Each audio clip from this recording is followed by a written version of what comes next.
Bueno, pues ya estamos de regreso en casa. Gracias a quienes permanecen en la señal de Capital 21. Gracias también a quienes siguen la transmisión y comentan a través de nuestras redes sociales. Todos los lunes dedicamos un espacio en este programa para crear conciencia ambiental. Nos da mucho gusto recibir cada semana a Tomás Severino. Él es especialista en temas ambientales. Hoy hablaremos de un tema que nos impacta a todos y en el que tristemente y lamentablemente todos estamos o hemos estado involucrados en algún momento de nuestra vida, que es el tema del desperdicio de alimentos. Fíjense este dato, en la Ciudad de México se desperdician aproximadamente 13,000 toneladas de alimentos al día. Así es que, bueno, pues era importante reflexionar sobre este tema, crear conciencia ambiental. Tomás Severino, ¿cómo estás? Muy buenos días.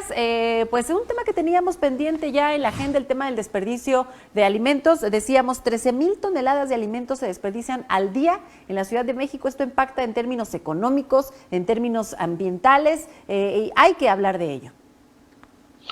Es correcto. Buenos días, Alejandra, Alejandro, Neri. Buen día, Tomás. Pues aquí, y un saludo a la audiencia en esta mañana muy iluminada y de nuevo horario también. Sí, bueno, pues en efecto el tema del desperdicio de alimentos pues es muy delicado, muy grave, digamos, éticamente también nos hace cuestionarnos muchas cosas y desde luego tiene impactos, como tú decías, sociales, ambientales, tiene que ver con toda una cadena de producción, desde el desperdicio incluye todo lo que pasa entre que se recolecta los vegetales, por ejemplo, las frutas, hasta que llegan a nosotros, y una vez que llegan a nosotros también hay más desperdicio, pero bueno, se desperdician en la recolección, en el camino, después hay problemas de refrigeración, o de pronto se piden más frutas y verduras de las que se van a poder vender, en fin, hasta ya para cuando llegó a la central de abastos, y ahí mismo también sucede, o a los centros de acopio, pues suceden un parte importante de este total del desperdicio, aunado al que después vemos nosotros en nuestras propias casas, en nuestros restaurantes. Es desperdicio por donde se le vea, de tiempo, de dinero, de esfuerzo, de trabajo de mucha gente, de agua, de tierra, de bosques que se talaron, etcétera. Es un tema muy amplio. Claro. Estimada Tomás, recuperábamos unos datos de la FAO, de la cantidad de alimentos que se desperdician en el mundo. Y datos de la FAO, 1/3 de todos los alimentos producidos a nivel mundial se desperdician. Esto significa 1.300 millones de toneladas anuales, suficientes para alimentar a 3,000 millones de personas. O sea, eso es una cantidad inimaginable. Es exacto, por eso decía que también nos cuestiona éticamente, ¿no? El problema de los alimentos en el mundo no es como algunos o sea, hay gente que afirma lo contrario, pero no es cada vez somos más y no alcanza la comida para todos, no por desgracia ni siquiera es un problema es un problema de distribución, es un problema de acceso, es un problema de equidad, es un problema de brechas, es un problema de pobreza, pero no es un problema de falta de comida, ni mucho menos. Claro, sabemos que existen bancos de alimentos y todo ello, pero ¿cómo es que funcionan? Es decir, ¿por qué no se puede regalar, por ejemplo, todos los productos que se desperdician en los restaurantes? Sabemos que es por sanidad, pero ¿qué es lo que pasa? ¿Por qué no existen más programas que puedan aprovechar este tipo de alimentos y otorgarlos a quienes no los tienen? Yo creo que cada vez hay más conciencia de esto, incluso antes del tema de la pandemia. Ya había, como tú decías, varios experimentos de bancos, de convenios entre asociaciones y con restaurantes o supermercados para recolectar la comida, o a pequeña escala también, la gente que llegaba a un acuerdo para que las frutas se las vendieran y no las tiraran para poder hacer postres, mermeladas, qué sé yo. En fin, pero cada vez más esto se ha ido desarrollando y tomando más dimensión. Pero aquí hay un dato, cuando tú decías en el mundo hay mucha gente que tiene problemas de alimentación, bueno, en la Ciudad de México se estima que el 13.9% de la población capitalina está en situación de carencia alimentaria, ¿no? Entonces, es todavía más terrible cuando el problema de la falta de alimentos lo tenemos aquí. Entonces, como que en el mismo espacio conviven, lo tiramos con la gente que lo está necesitando, que básicamente no tiene acceso a ellos. Bueno, entonces están estos bancos de alimentos donde pues, insisto, se llegan a acuerdos, porque la idea en muchos casos es que por el tema de las reglas de sanidad, y de frescura y de mercadeo, todas asociadas, pues los alimentos no tienen que pasar más de ciertos momentos en vitrina, expuestos, después cuando ya los primeros días de que caducan, pues luego bajan de precio, pero luego los tienen que retirar, ¿no? Y hay muchas cosas que uno dice, pues si se veía que estaba buena, bueno, en fin, justo hay esta serie de iniciativas que buscan aprovechar estos alimentos que están todavía en una condición de salud buena, que se pueden comer, pero que no necesariamente porque ya no son tan atractivos comercialmente necesitan ser tirados, o la comida que sobra en los restaurantes también. También hay un tema de las reglas de la frescura y de los tiempos que tienen que pasar, pero bueno, la comida está muy buena. Claro. ¿No? Oye, Tomás, y ese sería pues ¿sí? También otro tema, hablando precisamente de conciencia ambiental, el desperdicio de estos alimentos, es decir, bueno, ya fueron desechados, pero además, ¿cómo van pues a eliminarse, no?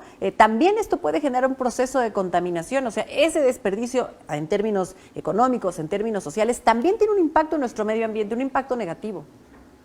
Totalmente, porque por lo pronto viene asociado a los envoltorios, ¿no? A todos los paquetes, plásticos, bolsas, donde mucha de esta comida está. Pero la otra es que, bueno, toda el agua que se invirtió para sembrar esas hortalizas o regar esos árboles frutales, se perdió. Claro. La gasolina que se consumió y el carbono que se consumió para hacerlos llegar hasta donde nosotros fuimos a comprarlos, se perdió, ¿no? Entonces la selva que se tuvo que deforestar para sembrar, qué sé yo, la palma para sacar el aceite de palma, o los plátanos, esto, ¿no? Eso se perdió también, además. Es decir, cuando desperdiciamos, y es el trabajo de muchas personas, muchas de ellas mujeres, además, que son las que en la primera parte de esta cadena en el campo trabajan también mucho la tierra, ¿no? Casos donde las comunidades dejan de tener agua o buen acceso a agua, pero sí los sistemas agrícolas donde puedan hacer ellos peones, etcétera. Habla de un proceso bastante injusto, y de todas maneras también se desperdicia, es decir, no solo tiramos comida, sino todo lo que, o muchas de las cosas que pasaron para que esa comida llegara. Estimado Tomás, como decías al principio, esto es un tema meramente ético.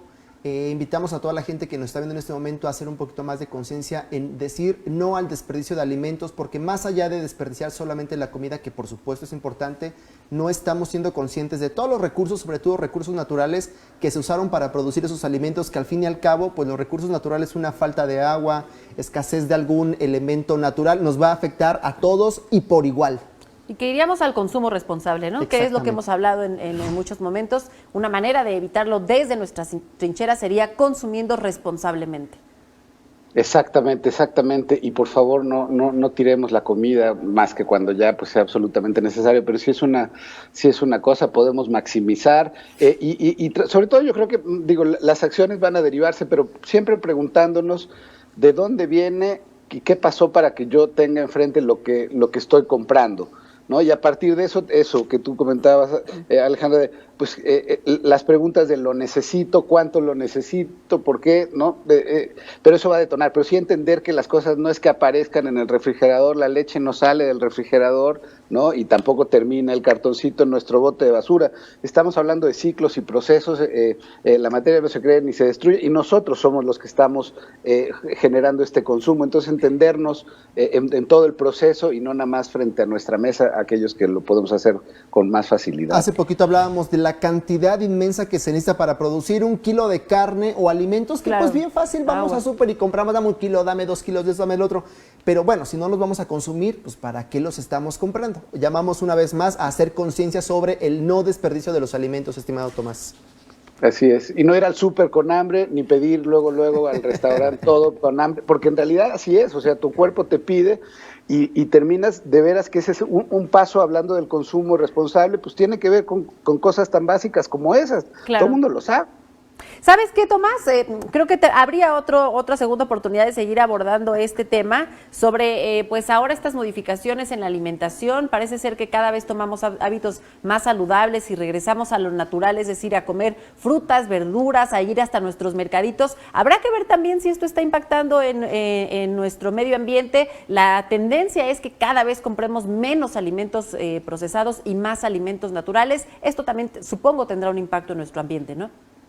Es correcto, y yo, ahora sí que yo le entro al tema y podemos hablar la próxima semana de ejemplos de mercados que están ya trabajando en este tema también, ¿no? Y ejemplos de no solo a nivel de esa parte de las cadenas de valor, pero por ejemplo, casos donde desde las comunidades ya se está tratando de minimizar y maximizar el desperdicio que va quedando, ¿no? En términos de, por ejemplo, una comunidad que produce muchas frutas, pero que no puede venderlas todas porque no son del mismo color, tamaño, etcétera. ¿Qué pasa con todas las demás? Lo podemos platicar la próxima semana con muchísimo gusto. Es un gran tema. Bien. Bueno, pues cerrado el tema, Tomás Severino, por hoy te damos las gracias. Siempre es un gusto conversar contigo, iniciar la semana pues teniendo este pequeño momento de reflexión, este espacio para hacer y crear conciencia ambiental.